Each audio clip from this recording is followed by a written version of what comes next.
why don't we welcome this gentleman in right now? Of course, the host of the NFL Matchup Show and long time national correspondent for ESPN, Sal Paolantonio. Sal, how are you? Oh, good, Pat. Real good. I mean, it's been a wild week of travel. Snowstorm in between a couple of games Monday night, and I'm going over to Baltimore for Texans at Ravens. So, trying to shoehorn it all in with the bad weather. But boy, oh boy, that was difficult to take on Monday night in Tampa. It really was. We'll talk in a few minutes. Sal will be covering that Ravens and Texas game, and there's an interesting angle to that I want to talk with Sal about, which is C.J. Stroud. If he can keep that kind of magic going, I think Houston can threaten the Ravens. But we'll talk to Sal about that. But Sal, let me start with this. On Wednesday, January the 10th, prescient soul that you normally are, you wrote to me, this game will come down, talking about Eagles-Bucks, to which quarterback has designed throws to get the ball out, has the best protection plan, and recognizes and reacts quickly to the blitz. So let's start with that. How do you think that went on Monday night? Yeah, Pat, I wrote those notes to you based on our film study here at NFL Films, getting ready for the matchup show, and also, of course, with the great next-gen stats that we have at ESPN. You know, it was an amalgam of research and film study, and I wrote it to you before the Monday night game because, to me, I'm always looking at three critical points offensively and defensively, and it stuck out for both football teams. So the proof is in the results. Todd Bowles blitzed Jalen Hurts 59% of Hurts' dropbacks, resulting in 2 sacks and an interception and a completion rate of under 30%. Under 30%. Under 30%. So, you know, he didn't have the answers to the tests. And right now in the NFL, when you're playing at this level, this late in January, your quarterback needs to have good answers to the test once he gets to the line of scrimmage, pre-snap, and then post-snap once the defense changes. Because in the NFL, the defenses always give you one look, and then they change it to another look. And, you know, Pat, I kind of want to disagree with you about this weekend in one specific respect. We have right now 8 quarterbacks who are playing, or young quarterbacks that are playing at a high level because of their relationship with their head coach. And that's why they are where they are. C.J. Stroud has not turned the ball over since week 12. Lamar Jackson is second in that category. Bringing in Todd Monken was a revelation for Lamar Jackson. This is something you and I talked about in September, and it's come to fruition. Jordan Love and Brock Purdy, Patrick Mahomes and Josh Allen, Baker Mayfield and Jared Goff.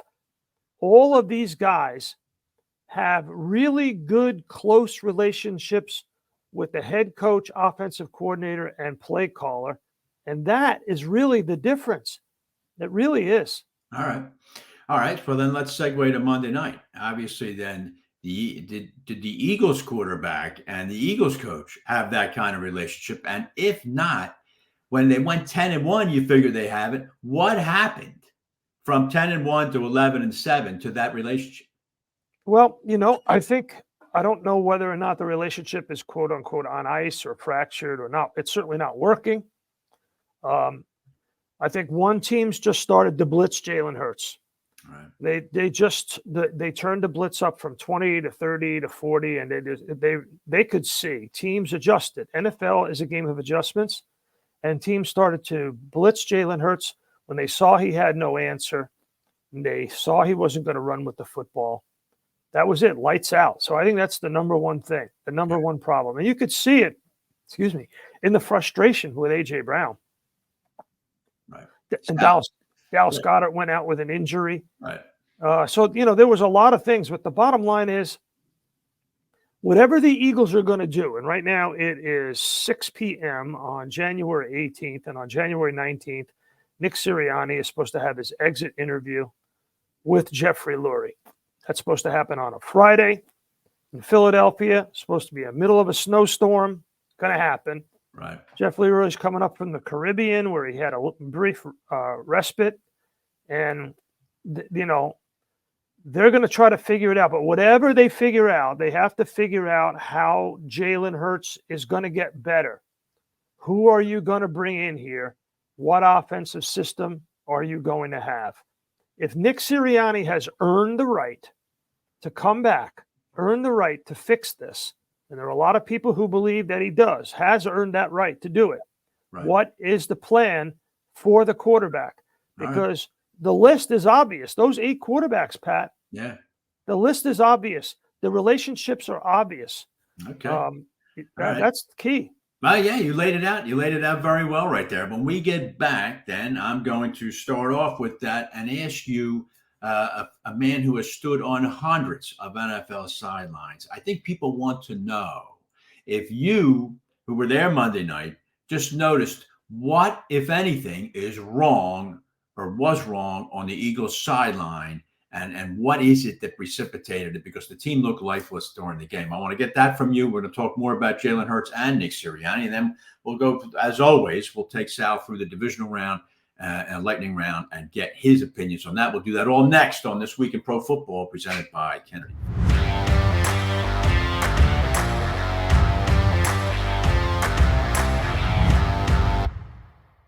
Hi, welcome back. This Week in Pro Football. Pat Callahan here with the great Sal Paolantonio, the host of the NFL Matchup Show, and of course the author of Philly Special. Back when times were a lot happier here in South Philadelphia. Sal, let me just hit you with this. I thought there were 2 plays, both in the third quarter of that Monday night game, that really crystallized what apparently has happened here over the last 7 or 8 weeks.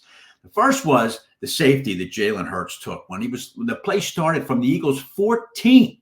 He ended up taking a safety because the whole play seemed to break down, and Hurts just didn't appear to have the wherewithal just get rid of the ball and live to fight another day. That safety put the Eagles down by 2 scores because they took a point off the board at the end of the first half. The second play was the 56-yard touchdown. Trey Palmer, let's face it, he's like 4th or 5th Tampa Bay receiver, just runs unopposed through the Eagles secondary for a 56-yard touchdown, puts the game out of reach. Just use those 2 plays for me and just tell me, are they not a microcosm of what apparently has happened to the Eagles over the last 2 months? I believe you're correct. There's no question about that, Pat. It's Jalen Hurts not making quick decisions, not being aware of the circumstances of the game, whatever it is in terms of the coaching or play calling or approach or just the play of the quarterback. It all came to a head. You can't take a safety ever from 14 yards out, and especially in the postseason. Right. That kind of thing has to be coached into a quarterback's mind. What are you doing here if there is no option left? Right. Well, you're getting rid of the football in a way that doesn't hurt your team. Right. That has got to be pounded into the quarterback's head. Right. And for whatever reason, it didn't take. And that I believe that you are correct. It is emblematic. That play is emblematic of the last 7 weeks of Jalen Hurts' struggles. Now, the other thing is, if you look at that touchdown catch and run, first of all, like you said, that wide receiver is 4th or 5th on the depth chart for the Bucs. And the Eagles don't even have a 3rd wide receiver right now. Yeah. It shows you the lack of depth that the Eagles have at wide receiver, and it shows that they are unable to fix their problems and giving up big plays down the stretch. Right. So when you look at those 2 plays, and I think a lot of people who follow this team, and I always say to you, and you've heard me say it, the fans matter in Philadelphia. Why? They're smart. They know what the score is. They know what's going on. They're paying attention to every nuance of every play of every game. We have, in my view, the smartest fans in the league. People around the country don't agree with me, and they're wrong, because this town is paying attention on every level all of the time. Right. You wake up, you go to work, you take care of your family, and you watch the Eagles. That's the list. That's it. That's the list. Then when you're done with 3, you go back to 1. It's 1, 2, 3. And sometimes for some people, they have their priorities mixed up. And you know, sometimes it's the first priority. But whatever that is, for me it is, obviously. But Pat, so people are paying attention in this town and they know what's going on with the football team. Right. And they're saying to themselves, well, what happened on that wide receiver catch and run, what happened with Jalen Hurts was happening 7 weeks ago. So the head coach, the coaching staff has not been able to fix it for 7 weeks. Can we trust that they can still do it? Right. Well, there you go. That's the crux of the problem right there. I was just about to ask you in his meeting tomorrow with Jeff Lurie, what does Nick Sirianni need to say to convince Jeff Lurie that he's the guy to do what you just described? Yeah. Well, he's got to have a specific. I'm telling you, I'll go back to the first thing I said, Pat. He's got to have a specific plan. Convince the owner that the $250 million that he has spent on Jalen Hurts has been invested wisely. Right. Pat, you worked for a major corporation for years. In every boardroom that you attended, every boardroom meeting that you attended, what was the discussion? What are our assets? That's and true. how are we putting them to use? How are we deploying those assets to make money? You got it. To make money. Achieve returns. You got it. Yeah, I've sat in many news meetings, and I've sat in many wardrooms, and on many ships. The captain of the ship says, "What are our assets right now, and how are we deploying those assets to win?" All right. That's what people do. Right. That's what people do. No matter if you're in government, football, corporations, military. Right. What are our assets? How are we protecting them, nurturing them, growing them so that we can win on the battlefield of life? Right. All right. Well said. Well said. Okay, let's talk about some of those assets, maybe some of the more marginal assets. Let me throw a few names out at you as an example. Bradbury, Bayard, Shaq Leonard, who really never really stepped in any type of meaningful role with the Eagles. Are these examples of three names and maybe more, Sal, that are not going to be with the Eagles come 2024? Yeah, the Eagles have a lot of free agents, but I think the number one hole is going to be Jason Kelce. Yeah. So Jalen Hurts wakes up for spring workouts in April. In a couple of months, there's no Jason Kelce. He may have a new offensive coordinator. He may have a new head coach. Right. So that's a huge transition for a guy who was 3 points away from winning the Super Bowl and had a double-digit lead at halftime in the last Super Bowl that was played, and is the reigning NFC champ. Right. So let's focus on what's important right now. And I'm going to keep coming back to the quarterback. I'm sorry, Pat. It's a quarterback league. You know that, and I know that. The reason why these 8 teams are alive, Jordan Love has Pat, since week 12. I know. Jordan Love has 19 touchdown passes and 1 interception. That's why the Packers are in San Francisco and the Eagles are not. That's the answer. Yeah. Yeah, that's amazing, isn't it? How certain teams can pull that off. The Packers have gone from Bart Starr to Brett Favre to Aaron Rodgers, now to this kid. Now, it's early yet for this kid, but boy, oh boy, he tore. Okay, let's go through it. Let's go through it. So Bart Starr, Vince Lombardi relationship, it was father and son. Right. Holmgren and Favre. And Brett Favre, right. Right. Father and son. I mean, absolutely. That was father and his wayward son. That's correct. Right? That's correct.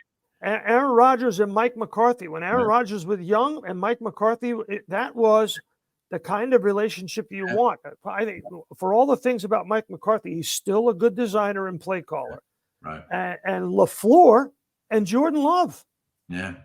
You know, you take Aaron Rodgers out of the equation, you send the big brother off to college, and now all of a sudden, you've got this great relationship between Matt LaFleur and Jordan Love. So how damaging with the hindsight was then the departure of Shane Steichen from the Eagles sideline or the coach's booth relative to Jalen Hurts?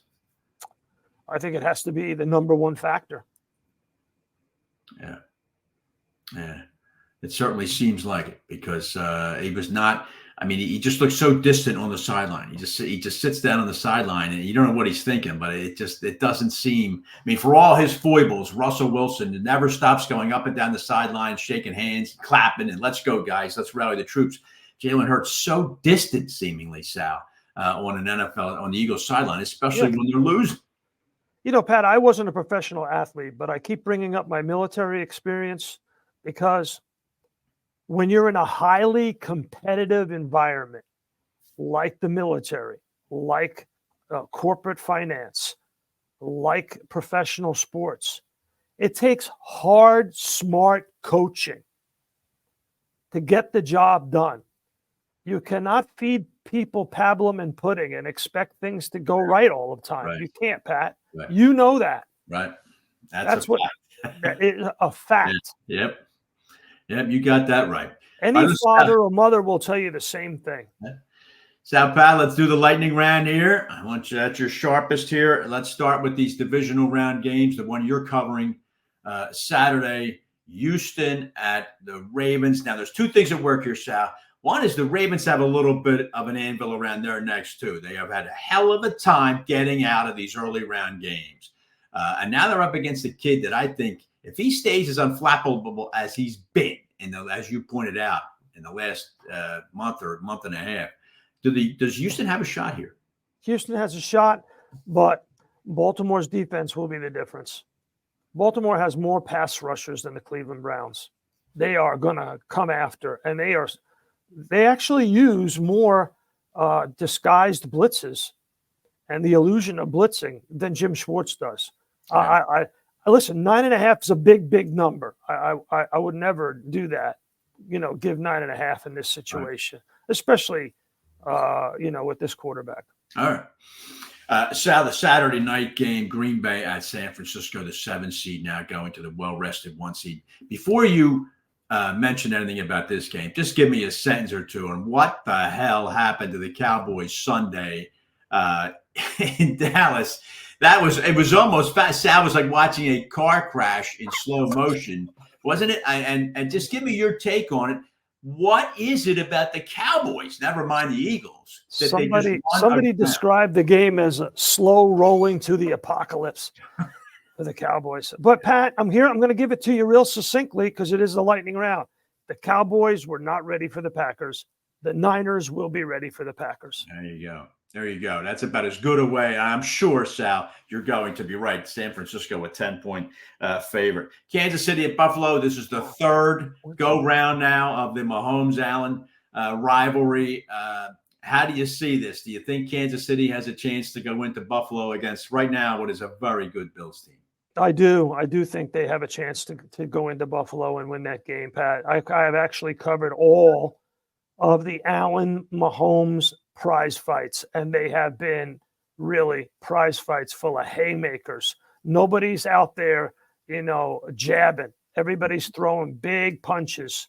Right. And I think in the end, Sean McDermott somehow, some way makes some coaching mistake and allows Andy Reid to waltz out of there with a win. I think we're seeing Kansas City at Baltimore in the AFC Championship game. And then things will get real tight in the Charm City next Sunday.